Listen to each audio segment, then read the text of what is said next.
مشاهدينا الكرام، السلام عليكم. معكم نوال من قناه الطبخ والخياطه مع نوال. اليوم بغيت نشارك معكم واحد اللحم مبخر ديال الراس. ها هو ديال الراس ديال البقري. هذا لحم الراس البقري غادي نبخروه في الكسكاس هنايا في الكوكوط.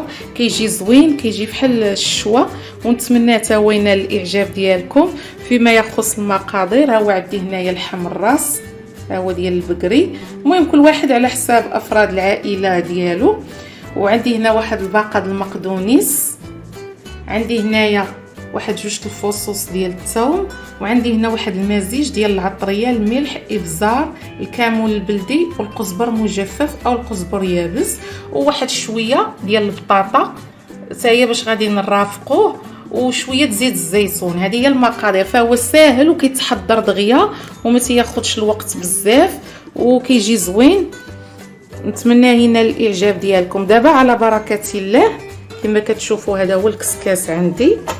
كنوضع هنا ديك الباقه المقدونيس هكذا من التحت. اما هو مع شويه هو تياخذ طياب، ما غنديرش معاه البطاطا دابا، تيتبخر ليا شويه عاد غنزل معاه البطاطا.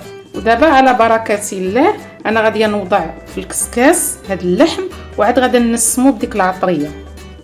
ودابا على بركه الله ها هو كما شفتوا. دابا انا غنوضع هذا اللحم هكذا ها هو في الكسكاس ها هو، وغادي ناخذ هذا المزيج ديال هذه العطريه اللي شفتوا. غادي نوضع فيها شويه ديال زيت الزيتون، ديك الملح والابزار والقزبر مجفف وشويه والكمون البلدي.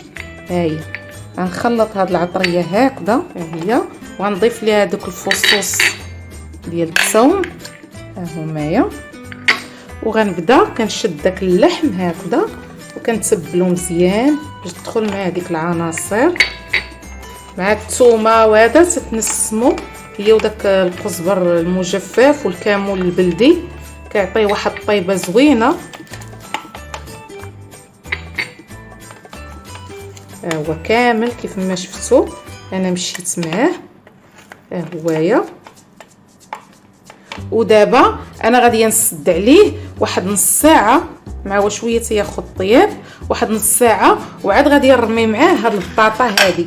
هاد المزيج العطريه اللي شاط ليا هنا هو كيف ما شفتوا حتى هو غنسم به ديك البطاطا باش حتى هي كتجي متبله وكتجي عاطيه واحد النكهه زوينه ان شاء الله. دابا انا غادي نسد عليه في الكوكوط، وملي هذا راه غادي نتلاقى معكم باش تشوفوا كيفاش كيجي.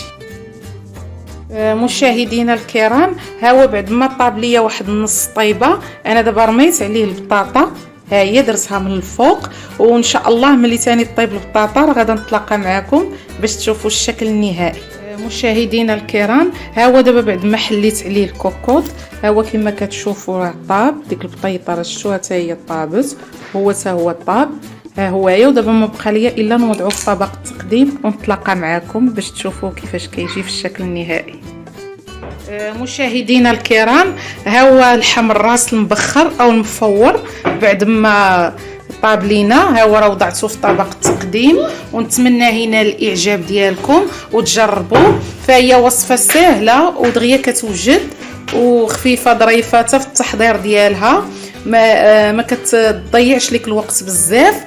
ورانا رافقتها بهذا الباذنجان حتى هو قليته مع ديك البطاطا اللي حتى هي تبخرات، وها هو شويه الملح والكمون. وما تنساوش تدعمونا بلي لايك ديالكم، وشكرا. وضغطوا على الجرس باش يبقى يوصلكم الجديد ديال قناه الطبخ والخياطه مع نوال، وشكرا.